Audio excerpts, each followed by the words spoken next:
It's a Red Friday edition of the Intangibles. We've got a lot to talk about today after a Chiefs loss, and to do it with me, it is Christian Amesworth. Christian, I've got a fun conversation to start this podcast off with. This comes from a tweet from Steven Ruiz, who works at The Ringer. Love the work that he does over there. Love the Ringer Fantasy Show and the Ringer Football Show that he helps out with.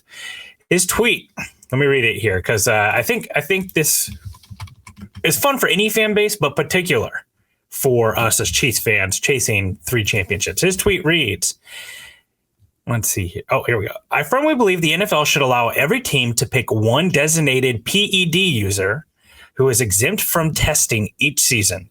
If that were the case, which player would your team pick? So we get to give steroids to one Chiefs player. Who are you giving steroids to? Who are you putting on the juice? Isaiah Pacheco for sure, dude. Like, could you imagine? That's the worst answer. He's what already are you talking about. Dude, no, if Leo you told me, Chanel would be the worst answer because I thought about him first. But yeah, Leo Chanel is the juice. But Isaiah Pacheco, like, he's one of those, like, there comes a certain point that the body can only handle so much. He gets injured a little bit. I do get that giving him the steroids or whatever would, like, keep him healthier. But the man, like, I'm afraid he might combust with how, like, energetic he is. If you give him more, it's like, you know, the body can only handle so much. It's like running 120 volts through, like, a little kid's toy, so they just, like, blow up. Oh, no. But could you imagine the 2 or 3 games he would be active for? It would be like prime Marshawn Lynch and, like, Adrian Peterson combined. Yeah, but you're forgetting running backs. They don't matter. Like, you know. Oh, they do for this Kansas City Chiefs team, man. Are you kidding? It's our entire offense. I've thought about this quite a bit. I thought about, like, a pass rusher, because, like, we're going to get into it. The Chiefs pass rush has struggled, right? Like, what about Karlaftis? What about FAU? Like, you know, live up to the first round potential. But then the answer came to me clearly. If there's one player that we could make the best version of themselves, you want someone who's older, because, like, steroids and those type of things, they help with recovery, health, those type of things. Let's get prime Travis Kelce back here. Put him on the juice. Get him, like, if you could get 2020 Travis Kelce in this offense, it would just fix everything. Because, like, where do they struggle? Throwing over the intermediate part of the field. You get his yak ability back. That opens things up for Worthy. It opens things up for DeAndre Hopkins.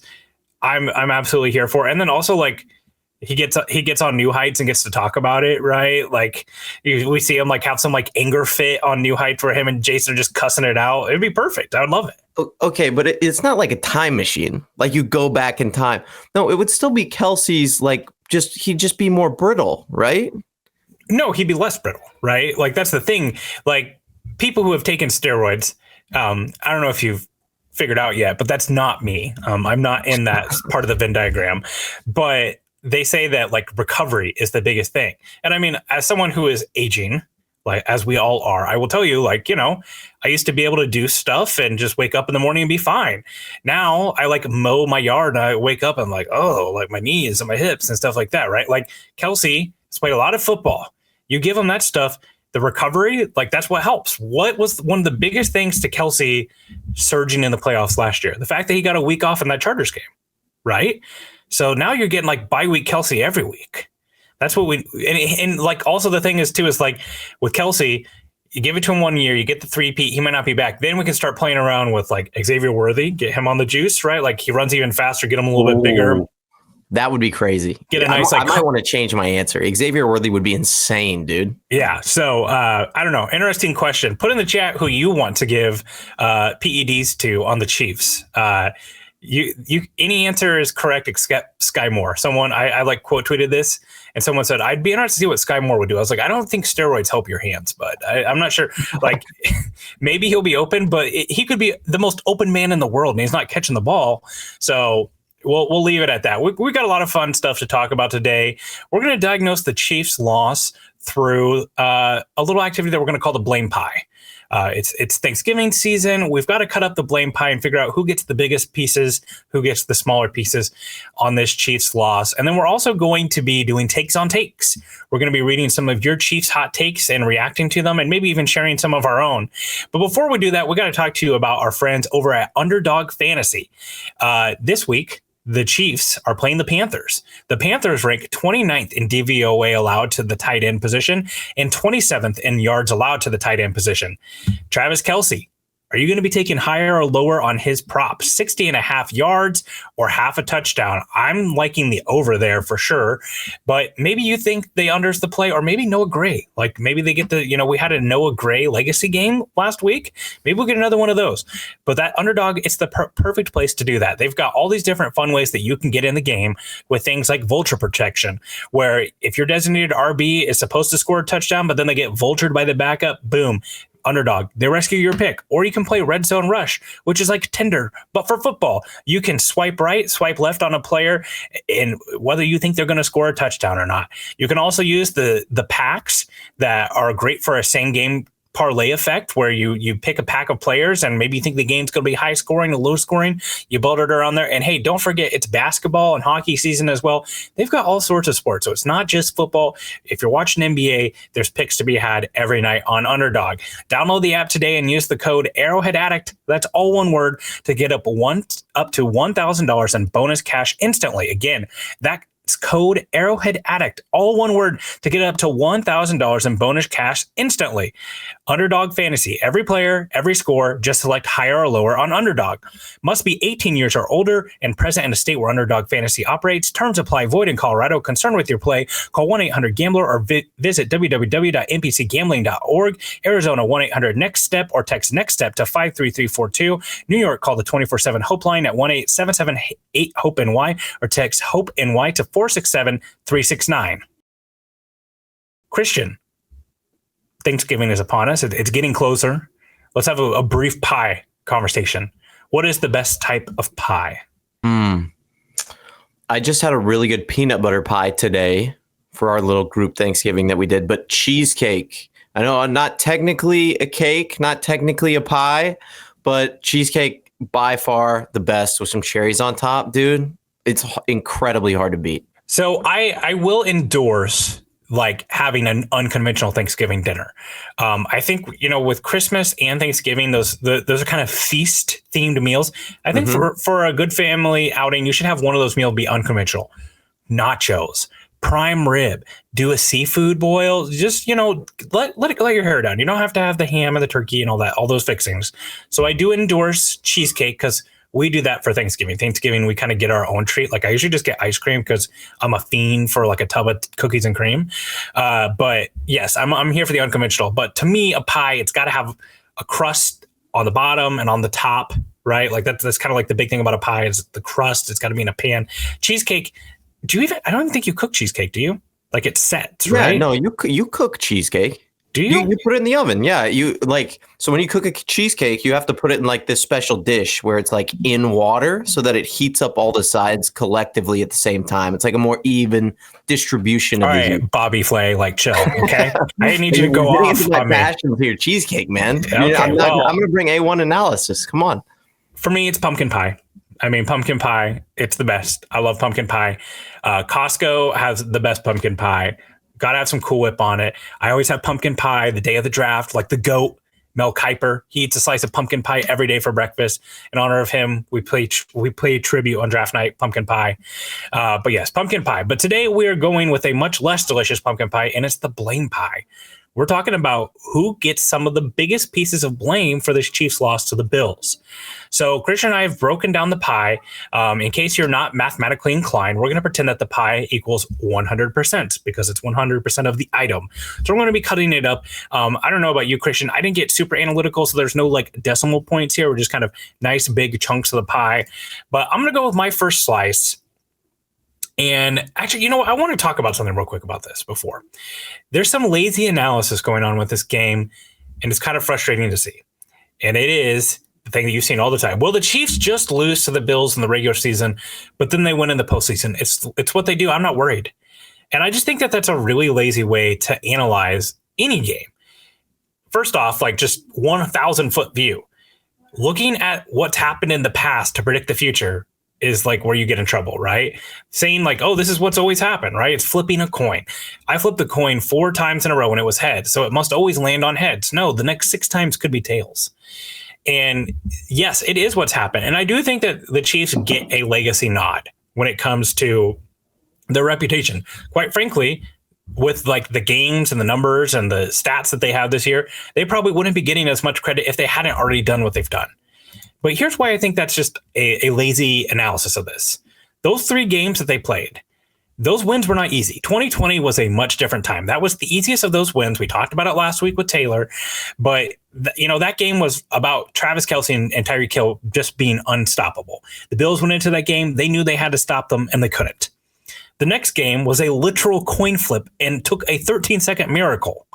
Now in 2023, the Bills missed the field goal to tie the game. Keep in mind, the Chiefs would have had the ball back with a minute and a half left to go. But hey, that's not a sure thing. Patrick Mahomes could have thrown an interception. Someone could have fumbled the ball.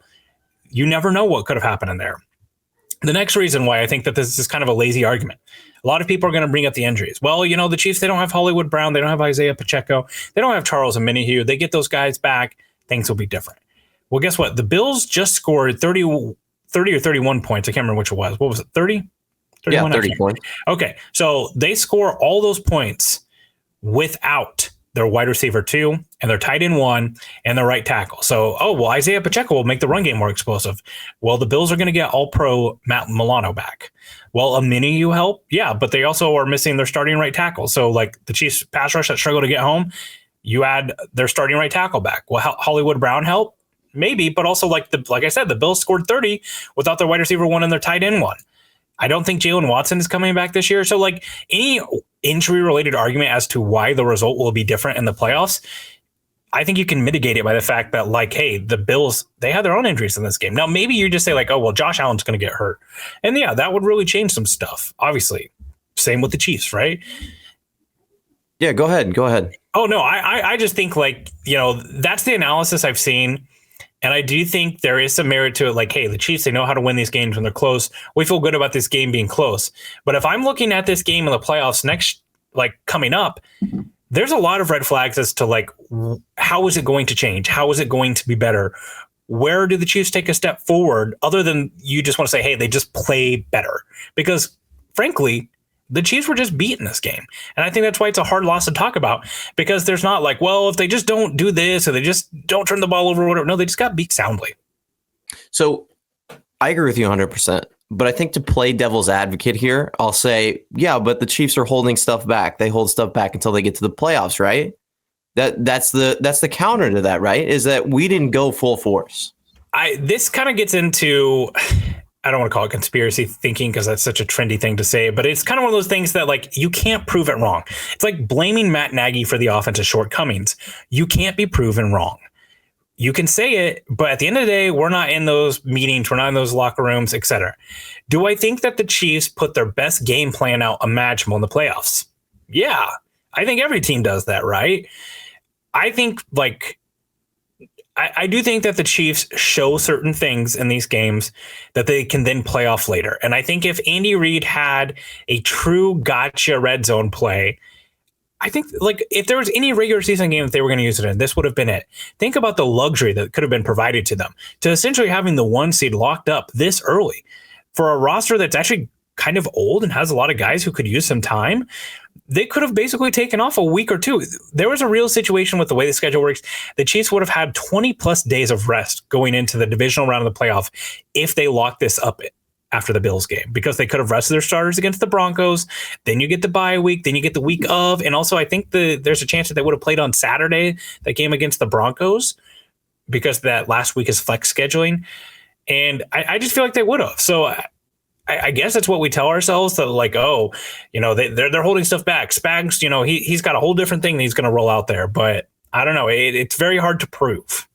Oh, yeah. Well, and if you look at the game and, you're very astute, you're watching the game. It's like you kind of see Andy Reid kind of leave some, like he doesn't go for the uppercut. He'll set it up the uppercut and see if they'll bite and then let it go by and say, okay, well, let's see if we can use that later in the game, or they find something that works early and they steer away from it.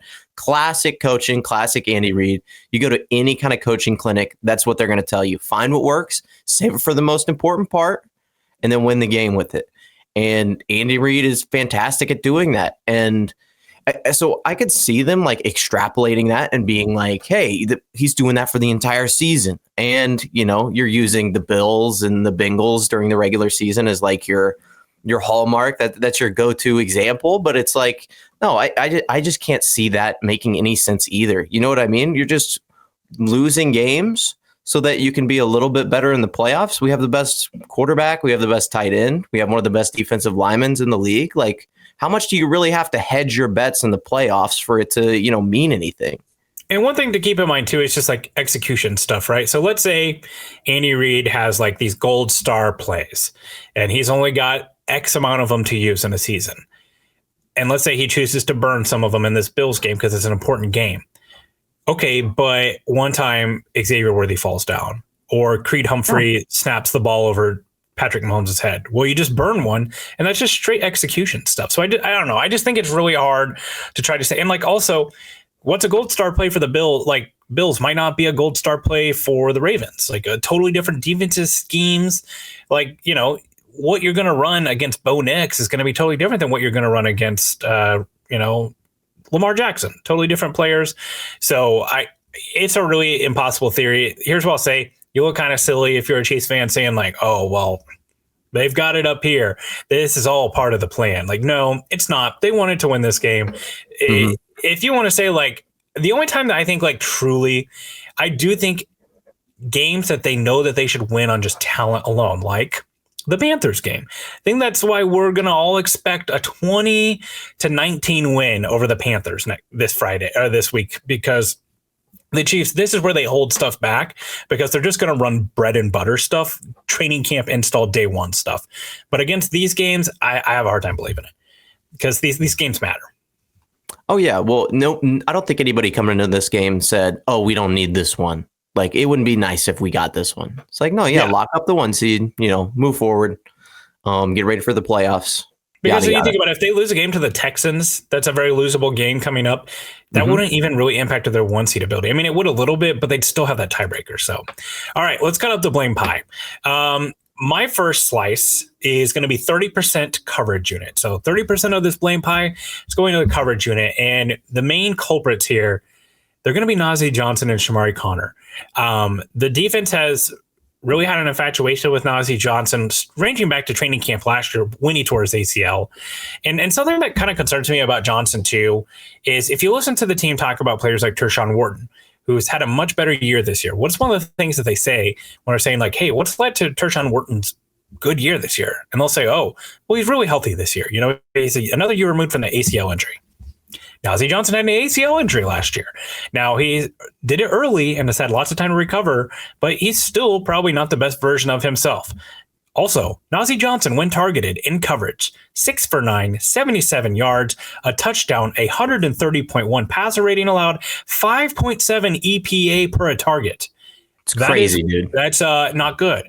Shamari Connor saw his season high total of snaps in the slot. The Chiefs, like, this is kind of an underrated storyline on the Chiefs defense, is like they've kind of quietly been looking for their slot guy. They tried Roland Wallace in there a little bit. They've mixed in Trent McDuffie there. Connor has also kind of been the incumbent to that position. He saw a season high 44 snaps in the slot this week, and it didn't go particularly great, especially against Khalil Shakur, who is probably the main priority of stopping for this offense, if you're familiar with the Bills offense. 5 for 6 when targeted, 53 yards. Did have a nice interception that was a very important turnover, a 70.8 passer rating allowed, 0.3 EPA per target, which is still not great, but not that monstrous number that Johnson had. Then you go to Trent McDuffie. I wanted to bring his stuff up because this just goes to show you like how dominant he is compared to those guys. 43 coverage snaps, 1 for 3, 1 yard allowed, a forced incompletion, 40.2 passer rated, has prevented separation on 75% of his opportunities in week 11. So, I mean, it's very clear that the teams can just work around Trent McDuffie. He's still a stud, but they can just go around him. Yeah, no, I agree 100%. And the first slice of my pie is, again, the coverage unit. I went straight up, stole your play here. Yeah, it's kind of one of those things when you're watching them and you watch the All-22 where you go, okay, the game plan is clearly, and for the Bills, this was like incredibly evident, is ID, Trent McDuffie. Okay, where's number 13? Found him. We're going over there. Say, okay, yeah, Trent McDuffie. Yeah, we'll let you have your one forced incompletion and your 42.4 passer rating. Yeah, that's fine. You can shut that one guy down. We're going to take advantage of everybody else on the field. And they went at Jamari Connor. They went at Najee Johnson. And this is the problem whenever you have a unit that is built like wide receivers or cornerbacks. It's one of the reasons that I love it so much and love coaching it is you have one guy. If one guy takes a leap, the entire unit gets infinitely better. And it's because like Trent McDuffie's a fantastic number one. When Jalen Watson was here, he was a fantastic number 2. Jamari Connor, a pretty good number 3. You go down the line for Joshua Williams. But what happens is you miss a guy goes out, and it's like, hey, your number 1 is still great. Now your number 2 is actually your pretty good number 3.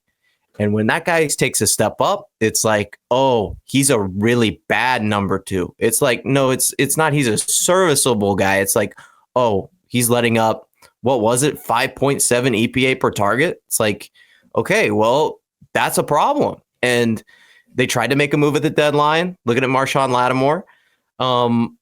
But that's one of those rooms where it's like, if you don't have somebody to step up, it becomes a problem. And that's becoming very apparent in the unit. And the worst part about it is Spags kind of stole something from, oh my goodness, why am I blanking on his name? Bill Belichick's book. When he's building a defense is, hey, we're building secondary up. Okay, secondary is going to be our studs. We're going to have a few key pass rushers. We'll send some blitzes, and then we'll be fantastic. Like, that's how we're going to build our defense. And that only works when you have the guys that can step up and do it. And I love what we're doing in the secondary. I think there's a lot of room to improve, but that is clearly the biggest issue out of this game. I mean, I don't see how you watch that game and see anything different. Well, we'll get to kind of how something else could be correlated with the coverage unit, something that can help them out. That's probably the most significant. But I think there's just a trickle down of L'Jarius Sneed, right? We can talk about the L'Jarius Sneed trade and whether it should have been done or not done or whatever. But at the end of the day, he's no longer here, and that in turn makes everyone's responsibility a little bit more. We talked about it. They can plan around Trent McDuffie. It was a lot harder to plan around Trent McDuffie and L'Jarius Sneed. Then you've got Jalen Watson, who was playing exceptionally well, and now he's not here. That depth, it's being tested more. And then something else that's just kind of a quiet narrative, and we'll talk about this a little bit on takes too, is like this team has drafted 2 corners in the last 2 years that have just been zero level contributors. Nick Jones and Kamal Haddon, their impact's non-existent on the roster, right? And that would have helped. They definitely saw a need there, and instead they're still relying on guys from the 2022 class, a great class, but it's McDuffie, and Watson was playing really well, but injuries happen. It's part of this game, right? And Joshua Williams, I think they expected more from him than what they've gotten, and this is the trickle-down effect. Now, I will say, even if your team has signed L'Jarius Sneed, he's set to miss his 6th straight game with a quad injury, and the Chiefs now hold the 68th pick in the NFL draft thanks to that trade, and how awful the Titans are, who are slated to have the number 2 overall pick in the draft. So that's turned out fantastic. Keep rooting against the Titans if you're the Chiefs, because they're going to have basically another 2nd-round pick, and that pick will come, and you will be very happy that it's here. So, coverage unit. To me, something else that's a big part of this is what can help out that coverage unit. It's a better pass rush. The Chiefs pass rush really struggled in this game, and they have struggled for quite some time. They rank 4th in blitz percentage throughout the season. So they're bringing the 4th amount of blitzes of any team in the league, but they are 20th in quarterback percentage of pressures and tied for 29th in sacks. So they are bringing extra players. Josh Allen carved them up in this game against the blitz. Josh Allen on 37% or 37.8% of his dropbacks, he was blitzed. They held him to 8 completions on 16 attempts for 108 yards and a touchdown and an interception per Next Gen Stats. When they were bringing heat, Josh Allen was ready for it and knew what to do with it. And we've seen this with Patrick Mahomes. Teams choose to blitz him, and he carves it up. The Chiefs felt that they had to bring pass rush in this game and blitzers in order to get pressure. And that leaves those corners in man-to-man situations out on an island all on their own. And please, I've seen this a lot. do not put this at the feet of Chris Jones. If you want to analyze Chris Jones and say, hey, he's being played like one of the top 2 or 3 defensive players in the NFL, he needs to overcome, okay, I'll allow it. But Chris Jones is doing his job. He is the 17th in quarterback presser percentage, higher than TJ Watt, by the way. He is PFF's #1 rated interior defensive pass rusher. He is doing his job as a pass rusher. Could it be better? Sure, it could be. But if we're talking about who's holding up their end of the bargain, he's doing enough. It's got to be the auxiliary players. It's got to be it's got to be Karlaftis. It's got to be FAU. It's got to be Dana. They gave Dana a contract. He's kind of a ditch digger, but like he's been one of the least efficient pass rushers in the league. So those guys have to start winning their one-on-ones. I love that term, by the way, ditch digger. Oh, I mean, it's exactly what he is. Like every roster has them. They're valuable players. They're players that you don't want to see go out the door. They play an important amount of snaps, but no one would ever look at them and say star. Yeah. No, it was very, very apt description. The one thing that I would add to that, and pass rush is 30% of mine, so we're up to 70% on my pie for keeping track. The new additions really haven't done as much as you feel like they could have or should have. I mean, I loved Cam Thomas coming out of San Diego State. Great pass rusher. He's played in 4 games, only 3% of the defensive snaps available he's been in. So, I mean, you expect a guy like that who didn't have a whole lot of production at his last stop to not necessarily come in and be a superstar, right? But you kind of expect at least like a noticeable. I would dare to venture that if you didn't see the headline of Cam Thomas being traded to us, that you wouldn't know he's on the roster. And I would almost say the same thing for Joshua Uche. Like 3 games. He's only played 13% of the defensive snaps available. He has 1 quarterback pressure and 1 QB hurry over the entire course of the games that he's played. That's his stat line. Not fantastic. Again, that's one of those things where you have pass rushers coming in and rotating in. You don't expect them to have like a huge impact immediately unless they're like, some superstar guys. But it's still something that you look at and you go, okay, well, something's got to happen here. Not necessarily for us to win the Super Bowl or anything like that, but you'd like to see some more production out of these guys that you went out of your way to go get and bring on the roster. I understand Joshua Uche is not going to be a 3-down defensive end in our scheme, but you'd like to see something, right? Yeah, that whole thing has just been a little strange just because he's, this was the game. Some of these other games you could say like game script didn't really fit for him, but they were down most of this game and needing a guy. And, what was one of the reps that you saw most often was when they were highlighting the things that he could bring, it was that pass rush against Josh Allen a couple of years ago. And having a guy who can get in the backfield in 2 seconds or less. And he played 5 snaps.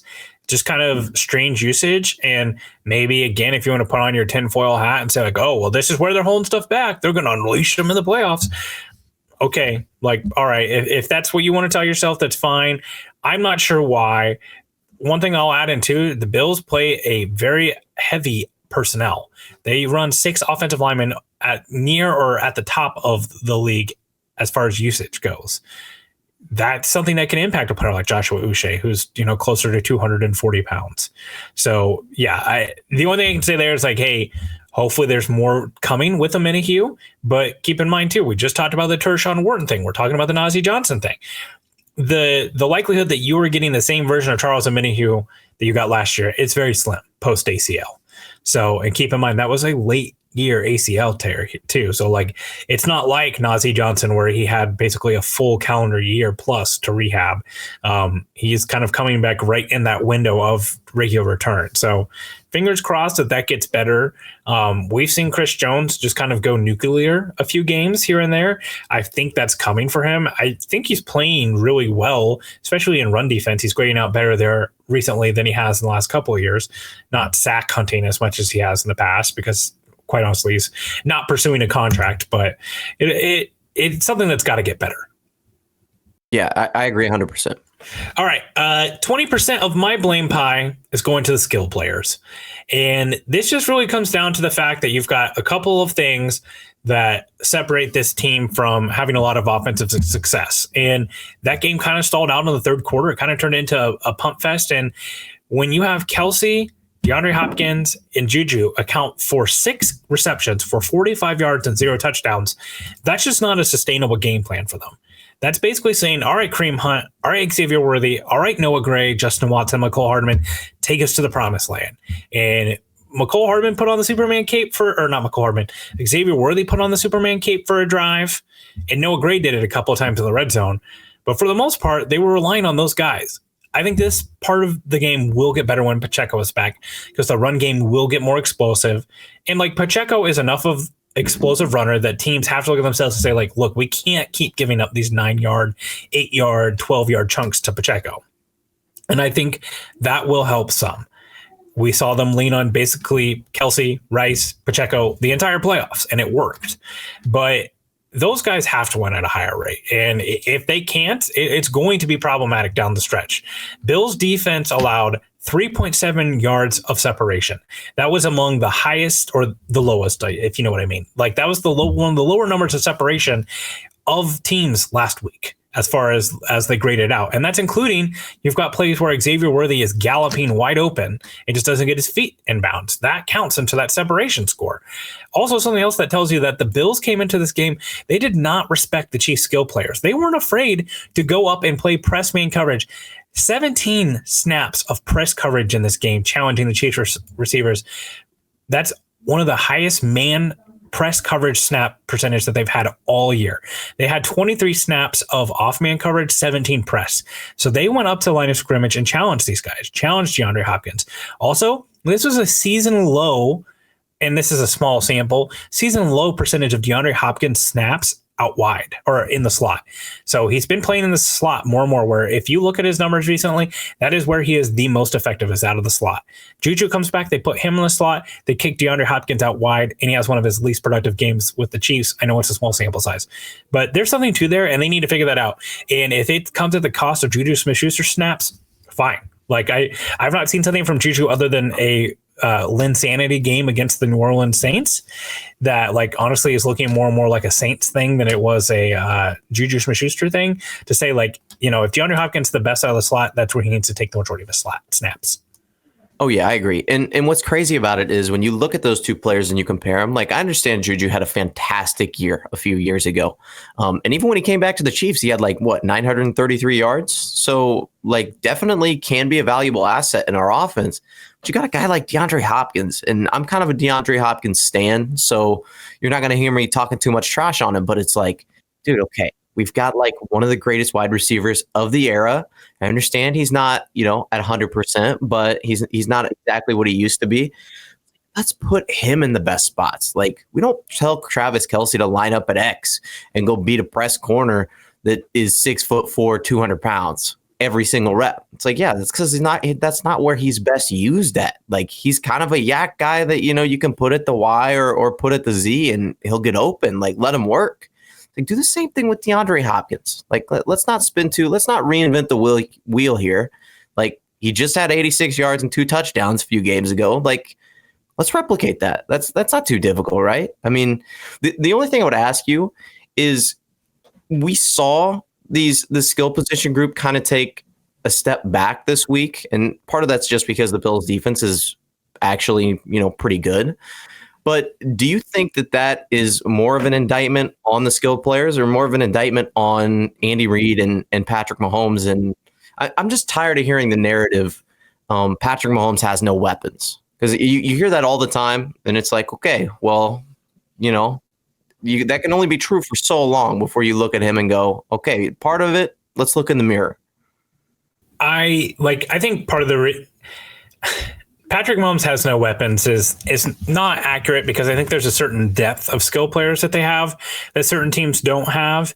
And I think you look at Andy Reid as an asset there too. I think there's a lot of teams that would be really happy to have Andy Reid as their primary play caller.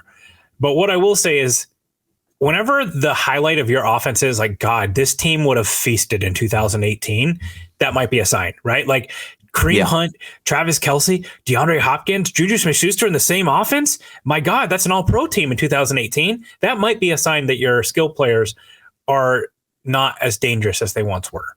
And I think that's part of it. And the offensive line is a weapon. It's valuable, the interior and what they can do.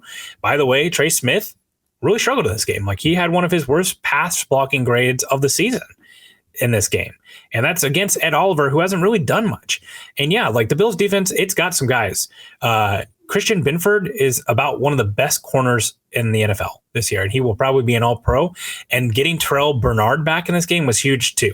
And that really helped limit some of the things they can do. Travis Kelce is no longer the guy who, like, you know, there for a long time, we used to laugh like, oh, Matt Milano, Roquan Smith, those guys aren't covering him. Well, it's a little bit different story now that he's a little bit slower and more of a catch the ball and go down guy instead of a yak option. So yeah, the skill players, they've got to, and maybe the answer isn't they're going to be better. Maybe the answer is their utilization of them is going to be different. Like we talked about, DeAndre Hopkins out of the slot, Travis Kelce doing certain things, Xavier Worthy doing certain things. I thought, you know, I couldn't tell if it was a punishment or just a choice or maybe a coverage thing that the Bills changed. But you saw, like, it looked like we were on the verge of the Xavier Worthy breakout game. And it's like, oh, this is perfect for the team that let him get to the Chiefs. And I thought that drive where they fed him, two of those catches were some of the best reps he had. The one up in the middle of the field, the slant, like those were things we hadn't seen him do before. And it's like, all right, this is it. And then they just go away from him. So maybe that's part of it too, that they got to continue to focus on getting him back. Like, just because he doesn't get his feet down on one rep, go back to it. Yeah. Yeah. And honestly, I'm going to be real with you. I kind of disagree with that a little bit. So we've talked about Patrick Mahomes and his play, and this is the last part of my blame pie, the last 30%. I'm going to lay it at the feet of Patrick Mahomes. And part of it's because Xavier Worthy doesn't get his feet down because the ball is thrown outside of where it needed to be. Like, I understand Patrick Mahomes doesn't need to be Aaron Rodgers precise on every single play. Like, he can play around and move around the pocket and throw the ball. But we've seen him be so great in that area that when you see him miss a guy like Xavier Worthy, and you're like, I understand he's insanely fast, you got to lead him. Let's not lead him all the way out into the parking lot. Like, let's make it an easy catchable ball that he can catch. And we saw it a few weeks ago as well, where Xavier Worthy, you know, kind of steps out of bounds. He doesn't get his feet down, lacks that awareness. I'm going to be mad at him for that. I'm going to be more mad about Patrick Mahomes just missing him. He's a young guy, Xavier Worthy. I don't think we need to put all the blame at his feet for some of these shortcomings, but Patrick Mahomes, let me get back to him a little bit. So if you look at his passing charts over the past couple of games, but the Bills game especially, it looks like a big ass U. And it's, here's a red dot for an interception, here's a red dot for the interception. Both are in the deep middle part of the field. And then outside, you get a few green on the outside, and then all of the green is right there at the line of scrimmage.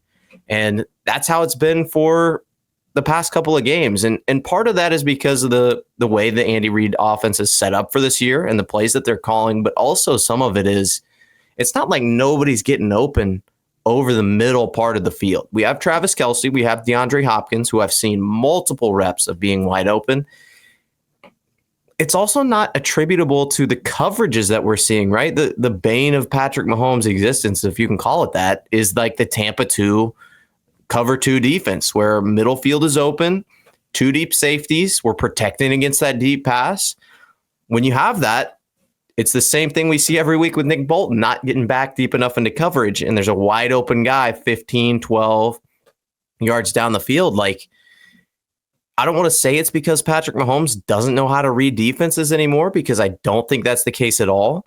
But when you look at it, you go, okay, Patrick Mahomes, we're just not connecting there right now. And I think part of it's because of clunky play. I think part of it's because he's kind of scared about making the mistake over the middle of the field. But I would also say that statistically, he's not really living up to the Patrick Mahomes hype. Like, I'm not saying he's an awful player. I'm not saying that his 15 touchdowns and 12 interceptions are indicative of how good of a player he is compared to the other statistics being put out by guys like Josh Allen or Joe Burrow. But at some point, you got to look at the guy who's taking you to the promised land and go, hey, where are you leading us, dude? Like, well, let's be clear about one thing. This roster, at this point, it is constructed around Patrick Mahomes being the tide that rises all boats. Yes. He's compensated like that. And if he does not play like that, this roster struggles. You have an average to maybe a tick above average right tackle who's being paid like a top end right tackle. You have a left tackle that is average to below average and has struggled to stay on the field. And then the backup left tackle situation that I'm looking at a tweet here that has the sack leaders. Among the top two players are Trey Hendrickson and Nick Bonito, who it's actually just a Kinsu Matia snap, stat actually. Yeah. And then, you've got Xavier Worthy, a first-round pick who's working in this stuff. Rasheed Rice leaves early. We haven't seen Hollywood Brown. You've got 35-year-old Travis Kelce, DeAndre Hopkins brought in mid-season. This offense is built around Patrick Mahomes being great. And that's how you get yourself to the promised land. And let's be clear, the Chiefs offense, it's not terrible. It's never been a 23rd in the league unit. Even at its worst, it's been more like 15th and 16th. But yeah, he's got to be the best version of himself for this offense to go where it wants to go. And one thing I want to bring up is I think that recently we've seen a trend and something that's really challenging him right now. Teams are finally saying, we will sacrifice players in coverage to spy Patrick Mahomes. The Broncos were using 2 spies on him. So they're sacrificing 2 players in coverage, which means, you know what? Beat us deep. We dare you to. Teams do not fear him throwing the deep ball. I think they have finally said he can't do it. He's not very good at it. When I say can't do it, I don't mean he doesn't have the arm to do it. I mean that he doesn't do it well. And we'll see if he'll look down the field, because we're going to sit here and spy him, because he is not going to beat us on 3rd and down scrambling. In this game against the Bills, Patrick Mahomes had 0 yards rushing. He had 1 rush that was called back on a hold that was ticky-tacky. That might be one of the biggest, most important stats in this game. Patrick Mahomes, you go back and look at the playoffs, they are filled with signature clutch runs by Patrick Mahomes. They're just backbreakers. And teams are just saying, you know what? Beat us down the field. And so far they've not been able to do that. And honestly, I feel like it's going to get better. It's not going to get better until they do, because more and more teams are going to pick up on this. Oh yeah. And what was crazy about that last game, so 18%, total of 6 passes were 15 plus yards. Here Mahomes this is his completion percentage and the statistics involved with that. So 2 completions out of the 6, 2 were interceptions, and 2 were incompletions. And one of those incompletions, you will know, was the one down the left sideline where he misses Xavier Worthy. Like, if you're coming out of it and you go, like, hey, we held Patrick Mahomes to 2 for 6 for completions deep down the field, and he threw 2 interceptions, you're going, okay, yeah, we're probably going to win that game. I'd love to see, if I'm the defensive coordinator for the Bills and I see that stat line, I'm betting the house that we won that game. Like, we just got to be better deep down the field. I agree 100%. And I don't know what it's going to take for us to get there, other than maybe a change up at left tackle. Or, I mean, we've gone through the Patrick Mahomes, like, what's wrong with him so often. It kind of feels like we're just repeating things here, but it's like, I mean, something has to change. We've talked about it. Let's just get it done. For sure. Yeah. All right. Well, this was our blame pie. We're going to move on from the Chiefs' loss, as you should too. They are still 9-1. They are still in the driver's seat for the 1 seed. It's all within their control. So sometimes a loss, it's not the worst thing to happen for a team. Hopefully they're reflecting on some of these things too. And we're going to reflect on some takes here. So every once in a while, we ask the Arrowhead Addict Twitter account to put out your hot takes. They solicit your Chiefs hot takes, and we read and react to them and see if we agree or if we disagree. So we're going to be featuring some of these takes here. So our first take, it comes from our very own Adam Best. And Adam says, Jaden Hicks should get way more playing time than he's getting. The Chiefs secondary needs a spark, and he's the most likely candidate to prove it. What do we think of this? I think you just put that in there because you're a Jaden Hicks stan, honestly. I mean, I agree. I actually put it in because, a fellow Arrowhead Addict contributor, Adam Best. Oh, okay. Yeah, we got to represent the brand. Yeah, I mean, I agree, dude. Like, we got to change something up, right? Like, he can't be that much worse than our current safety rotation as is. I'd like to see him in the slot some. They played with some of that in the preseason. See what he's got there. You know, we've seen some of the Shamari Connor issues. The only thing I'll say about Hicks, though, is like coverage wasn't his primary trait coming out either. It's him flowing downhill. So honestly, the place I kind of would have liked to see him is, I know that they played with the idea of Chanel being the spy, but they didn't spy Josh Allen a lot. I mean, what about Jaden Hicks? Like, Yeah. I'd have to look at the size comparison there. And I mean, Josh Allen's just a freaking moose, man, when he's running downhill. So anybody's going to have a hard time tackling him. So Leo Schnell, who's, literally built like a WWE wrestler, maybe he is the best person. But I wouldn't mind seeing Jaden Hicks in that role. I do think there's a role for Jaden Hicks in this defense. It's just like, how are you going to use all those guys? Like, how many guys, because we just talked about the coverage struggles of Shamari Connor, how many guys are you going to have on the field that coverage isn't their primary trait? And like, that's Justin Reed, that's Shamari Connor, that's Jaden Hicks, Najee Johnson struggling in that area. I don't know. Like, maybe if you go back to Joshua Williams can start toying around with some Jaden Hicks snaps. I do feel like there's still a very big role on this roster for Hicks in the future, but I'm lukewarm on this. I'm not sure that I think that this is just the enemy we don't know yet, right? Like, until Jaden Hicks fails us, we're infatuated with that idea. Go ahead. This next one comes from another Arrowhead Addict contributor, Braden Hollick, and he says, Chargers will be just as tough as the Bills if the Chiefs meet them in the playoffs. And, I could see this. We're at the peak of the Chargers market right now after a big win against the Bengals on Sunday Night Football, a game which, by the way, I'd like to point out that neither team wanted to win.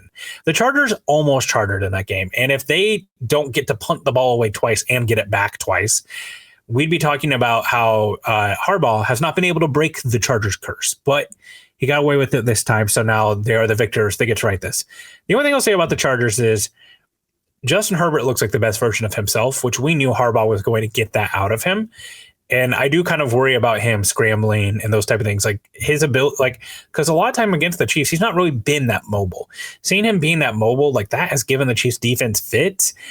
I don't know about the Bills, but yeah, and like it's always hard beating a team a third time or a second time in a season if the Chiefs were to lose to the Chargers here in a couple of weeks. So I let's put it this way.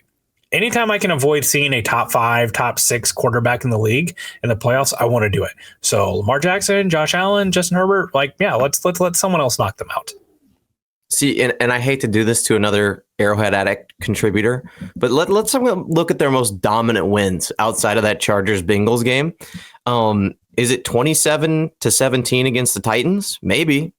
Is it 17-15? Oh, no, they lost to the Cardinals. My bad. Is it 27-10 versus the Browns? I mean, is it 26-3 against the Panthers? Like, this is not a team that's blowing out good teams. I mean, they lost to the Chargers. They lost to the Cardinals. I think the thing you got to ask yourself is, coming into this game, they played the 32nd ranked DVOA defensive schedule. So cumulative offensive DVOA, they face the 32nd hardest schedule. So very, very easy defensive schedule. Is their defense for real? They did not look for real against the Bengals. But the Bengals might honestly be one of the best offenses in the NFL. They just are putrid in other places. So was this a blip on the radar, or is this more indicative of what's to come?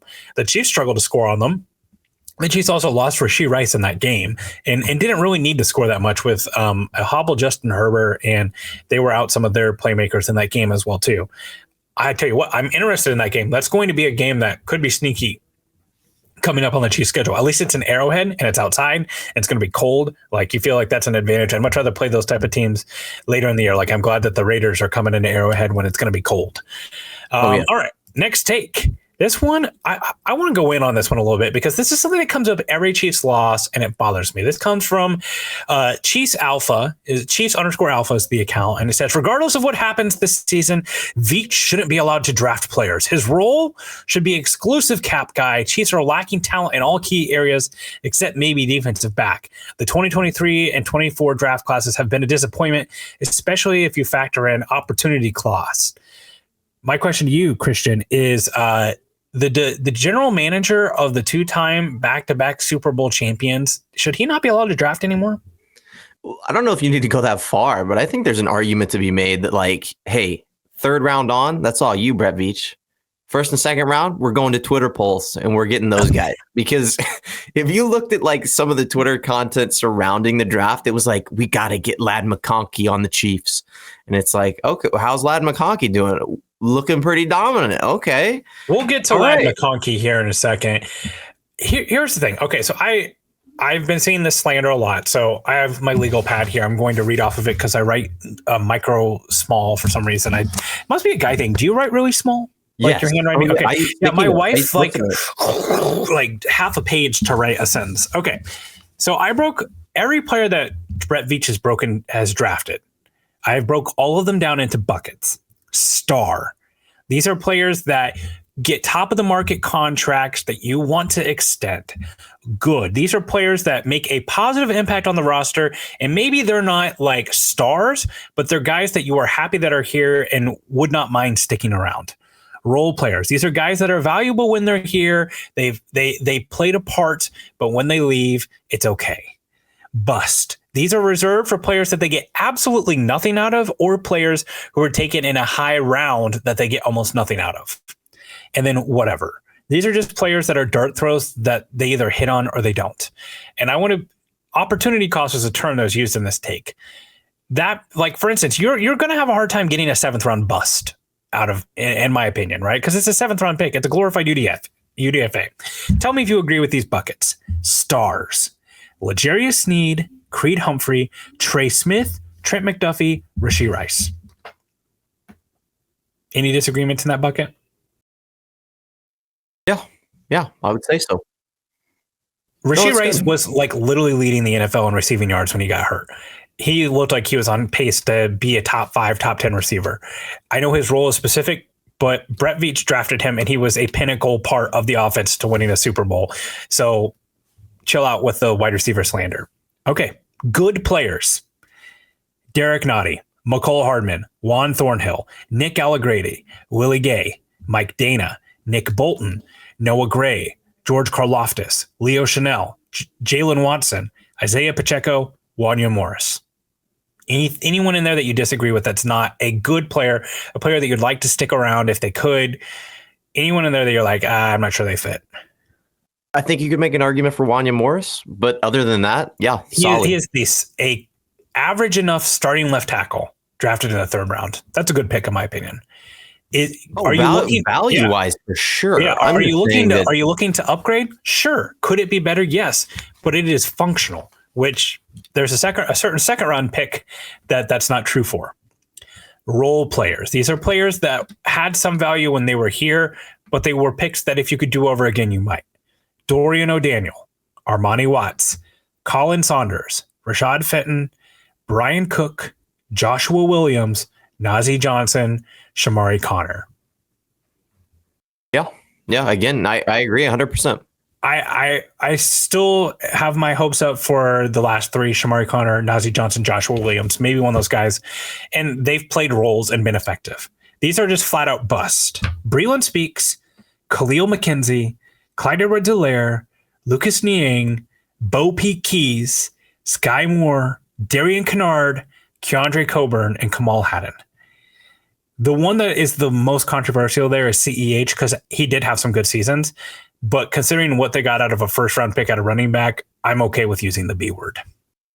Yeah, absolutely. Bo Peep Keys, I guess you could make an argument is like, hey man, not a whole lot of value. They traded back into the draft to get him, though. That's the thing. Like they were out of the draft and they traded future picks to go get him for him to be a 0. That's the thing. 7th round pick. Yeah, they traded a future. What was this? A future 6. It was a future 6 to get in back into the 7th, I think. All right, we're not enough Bo Peep Keys content on this podcast, right? Very contentious. These are just whatever picks. Tremont Smith, Darwin Thompson, Joshua Kando, Cornell Powell, Nick Jones. I think Kando you could move up, but it's a bust. Yeah, it's a bust. I mean, he was like a 4th round toolsy edge rusher. I don't hate the pick because I just the tools, but whatever. And then these are guys that the jury is still out on because I know the ghosts are screaming at us right now. Felix Anudike-Uzomah, Xavier Worthy, Kingsley Suamataia, Jaden Hicks, Jared Wiley, Hunter Norzad, and CJ Hansen. We don't know enough about those guys, right? Like FAU, it's getting scary. It's getting scary towards the B word. Not yet. Kingsley Suamataia, it's getting scary. Xavier Worthy, we want to maybe put him in that good bucket, but we need more information. And then like Jared Wiley, he tears his ACL. We just don't know. Keep in mind also, Brett Veach's job, free agency, something they've been really good at. Mike Edwards, Drew Tranquil, they've brought in a number of free agents. They trade Tyreek Hill, get all those draft picks. What do? They bring in Juju Smith-Schuster, Marquez Valdez-Scantling, they win a Super Bowl. There's a lot of things that Brett Veach does. Brett Veach is good at his job, you weirdos. Please stop trying to act like he's bad at your job, at his job. It's so weird. I don't get you. I don't get it. Why do you guys want your general manager to be bad? They just see holes on the roster, and they're like, I know whose fault that is. It's definitely not them. I heard someone say if Brett Veach was on another team and drafted these players, he'd be fired. And it's like, okay, dude, all right. Like this roster, literally the last 2 Super Bowls don't happen without his draft picks. Now, totally fair argument. This roster is built upon 3 cornerstones of a John Dorsey draft. Absolutely true. But guess what? He kept those guys. Like, he didn't walk away from Chris Jones. He didn't walk away from Travis Kelce. He kept and extended Patrick Mahomes. Like, it's one thing, like, okay, here you go. Here's the silver spoon. You've been handed it, but he didn't drop it. Right. So, I mean, he deserves credit for that, too. And Max, like, there's a lot of teams with really good quarterbacks who haven't won anything. Ask the Chargers. There's a lot of teams. I understand that, like, we see all these other teams and we're like, the Cowboys have so many superstars or the Eagles have so many superstar players. And it's like, yeah, dude, the Chiefs have like 7. That's a lot. That's like almost one side of the ball you could fill up with superstar draft players that were drafted by Brett Veach. So yeah, he gets a little bit of credit for that, right? I'm just going to throw him out. My hot take is that the general manager of the back-to-back Super Bowl champions is #good at his job. All right, another hot take. This one comes from another guy in the Chiefs fan, Devin Clements. He says Tyquan Thornton, the new Chiefs practice squad player, will catch more deep passes than Xavier Worthy the rest of the season. I'm out on this. All right, Tyquan Thornton was added to this roster just this week. He famously was the player that the Chiefs traded down for Sky Moore with. Tyquan Thornton has 385 career yards. Xavier Worthy, the rookie, the guy that we're all jumping on and saying, hey, like he's got to be better. He has 307 yards and he's played like 11 games with the Chiefs, 10 games with the Chiefs. All right. Do I think Tyquan Thornton could possibly play some snaps? Yeah, maybe. He's a small, fast guy. Maybe if McCole Hardman gets hurt, he fills into that role. But like there is not enough space in this offense for Hollywood Brown, Tyquan Thornton, McCole Hardman, and Xavier Worthy. That is a soccer team, not a football team, size-wise. Here's a little fun activity we can do with the viewers that are listening. Name 4 wide receivers on the Patriots. Are you ready? You have your time. Okay. I'm ready. I know you can. I'm saying the average person that's listening to this podcast cannot. And Tyquan Thornton was not good enough to beat the last guy on that list. So is he going to come in and be the new Andy Reid, Patrick Mahomes prodigy? Probably not. I picked him up in fantasy, so I'd love for him to do that. I got him in my dynasty league. Maybe a 1% chance that happens. I will always remember the Kayshon Boutte bowl game where you like broke off for like 300 yards. I still have Kayshon Boutte stock somewhere deep down. Okay, so this one comes from our man Carrington Harrison over at 96.5 The Fan. CDOT says the 2024 Chiefs would be better off if they had drafted Ladd McConkey. I think it's kind of hard to argue against this. I think this is something we need to keep in mind for next year's draft. I do kind of understand a little bit that McConkey might not have opened up the offense as much as they had wanted the speed of Worthy to have. And I mean, Worthy's skill set is rare, but I don't know. It's hard to argue against this. Oh, yeah. And the unfortunate thing is that he was from Georgia. Everybody had him coming into the draft as like a route running specialist. I mean, I saw that clip of him doing that fake out and going up the field and catching like a 40-yard bomb about 500 times going into draft season. And every single person had him mocked to the Chiefs. And what did the Chiefs do? I think a couple of things about McConkey is the injury history is real with him. He's missed. Missed some time with injuries, and also a significant portion of his yardage at Georgia was related to yak, manufactured touches. But that was more of their offense, right? You see what that offense is now without him and Brock Bowers. It's a much different animal. But yeah, I mean, this guy, he just gets open, right? That's the skill set that he has. Also, Chief's favorite Twitter personality, Scott Kaxamar, who is frequently defending the honor of Patrick Mahomes, he chimed in on this too and said his hot take: drafting Xavier Worthy over Ladd McConkey will cost the Chiefs 1 to 2 Super Bowl wins over the next decade. That's a little strong for me. I mean, I'm a Ladd truther.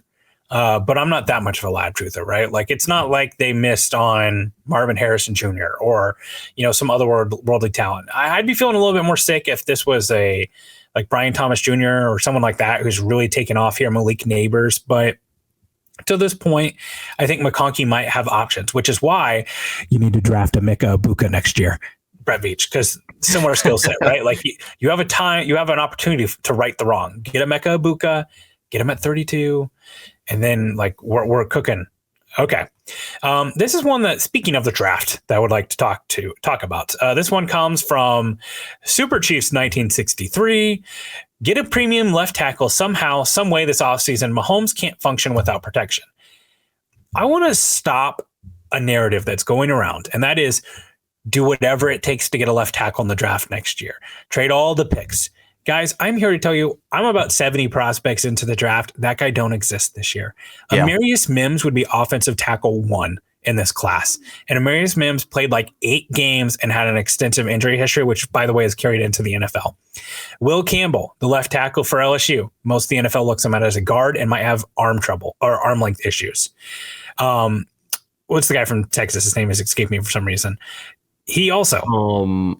Emory Jones? No, that's LSU. There's another guy, a first-round tackle that honestly will probably play guard, the right tackle for LSU. You're thinking of Kelvin Banks. Kelvin Banks. Yeah, Kelvin Banks, probably going to be a guard. The first true tackle body is Ariante Urshri, the tackle from Minnesota, who honestly is super raw, has a body type for a tackle, but he's honestly Kingsley Sumatia. There's a lot of similarities there between him and the body type and the way that he's played. There's the right tackle from Texas, Christian. He's another guy that like he's super raw. He's only a starter for 1 year. That guy does not exist in this draft. That would have been a great narrative for Joe Alt last year, but that guy doesn't really exist in this draft. And then like, hey, how many times do teams sign or trade left tackles? You want to know one of the best left tackles that was traded recently? Orlando Brown Jr. And the Chiefs were a part of that, right? Now, maybe you're upset that the Chiefs didn't pay what it cost to keep Orlando Brown here in Kansas City, but he had to go to the market to see what his value was. And that's where he got on a more reasonable contract with the Bills or with the Bengals. That guy just doesn't exist. Like the only thing I could say is like, maybe the Panthers are just so putrid that they want to move off Ike Ekwonu, who's a guy who is looking much better this year, but I don't see that happening. There's no way. They need good players. So I don't see them moving on from Ike Ekwonu. That's like only like where else you get a good left tackle from? Teams, they don't let those guys go. See, and if you replace left tackle with wide receiver, I'd be 100% in agreement with you. Like move the heavens and the earth, go up, get one of those top 3 guys, and hopefully that transforms the offense, but there's no left tackle in this draft. None that we could get to that would make a huge difference and is a surefire thing. And that's the thing. If you're going up for your guy, you better be damn sure that he's the guy that's going to be the franchise cornerstone for the next 5, 10, 15 years. When it comes to drafting tackles this year, I'm either going one of 2 ways. I'm going early and take a guy who has tackle experience but might profile out as a guard, like your Emory Jones, those type of guys, and say, hey, maybe we give it a try at tackle, but we feel like we've got a stud guard here, which at pick 32, that's fine. Or take another project tackle, another traitsy day 2 guy like Suamati, and just keep rolling the dice on that until you get it. Because that's ultimately what it's going to come for. And then, hey, if a stud left tackle does for some reason become available in the trade market, you've got to be really aggressive. And maybe they do that in a different way. Like, we kind of talked about Evan Neal a little bit. He does still have those traits that some of these guys in this draft don't have. Now, his stock is at an all-time low with the Giants, but there's going to be a regime change out there. So that's something that's possible. All right. This next one comes from DMAC. D-Mac Wake, he's a good guy on Twitter to interact with. He says the Chiefs offense has been better this season than the Chiefs defense, and it's not close since Jalen Watson got hurt.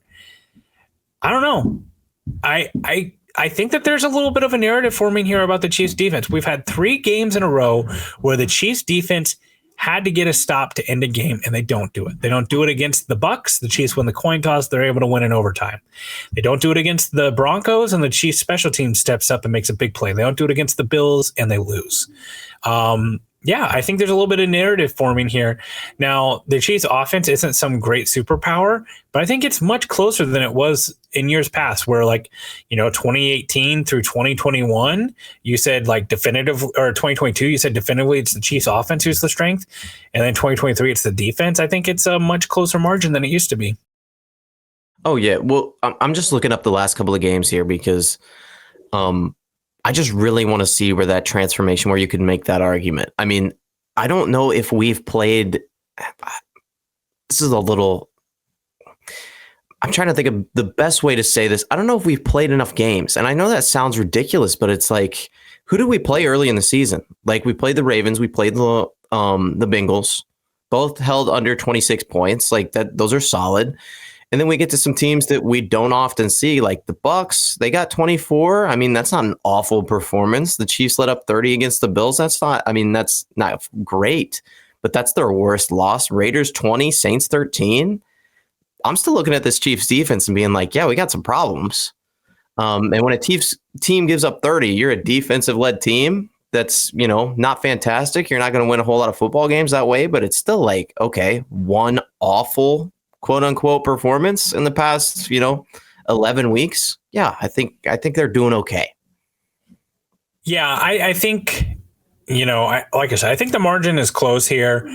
I will say too, like if you're looking to point at something that's like a really good sign, the Ravens game and the Bengals game, those are two really good offenses that they were able to hold down. Not so much some of those other later games we talked about. And I think like those kind of coincide with the Jalen Watson injury, right? So that might be what he's kind of pointing to. All right, last take here. This comes from Rich Jordan. Brett Veach is too gun shy at the deadline and might have costed us a three-peat for not being more aggressive for a corner or a tackle. First off, there's no, let's dispel the tackle thing. Please point to me, do you really think, first off, they didn't have the cap space to trade from the Cam Robinson, the left tackle from the Jags. And also, Cam Robinson literally might be as bad as Wanya Morris. He is not good. He is not good. And maybe you say all right, well, we bring in Cam Robinson and then we have him and Wanya Morris. And if one of them goes down, then things get better. It's not as bleak as a drop off. All right, I'll listen to it. But again, they didn't have the cap space. So you would have to manipulate the cap for that to happen. Corner's a little bit more reasonable. I think Marshawn Lattimore is the guy who's going to point to, which by the way, Marshawn Lattimore has not played for the Commanders yet because he's still nursing back a hamstring injury. Yeah, the Chiefs defense, we'd feel a lot better about it if Marshawn Lattimore was on the way, especially because he does have contract next year too. So that's a long-term piece to build around. The only thing I'll say is the Commanders gave up some real assets for Marshawn Lattimore. And I'm afraid that if the Chiefs traded for Marshawn Lattimore, we wouldn't be sitting here talking about them having day three picks, right? They wouldn't have their second round pick, the Titans third and their own third. And this team desperately needs that. We'll get into this more and more as we get closer to the draft. This team needs another significant inflection of youth that's contributing like they had in 2022. So while I do understand that this team could be better than it is right now, the years after will come. And as much as I would love for the 3P, I would much rather the Chiefs win 2 or 3 Super Bowls over the next 4 or 5 years than win one Super Bowl and then miss playoffs years, right? I'm pretty proud of the fact that the Chiefs' worst season is overtime of the AFC Championship game. That's pretty nice. Oh yeah, and I think it's important to dispel this sort of narrative that you can just trade for an incredible corner or an incredible tackle. Where do the best corners and the best tackles get drafted? I understand that there's you can get some guys day 2, day 3 that have some promise, and maybe there's some off the field issues that they get resolved. And now how did DeJuan Jones fall to the Browns? It's okay, yeah, that happens.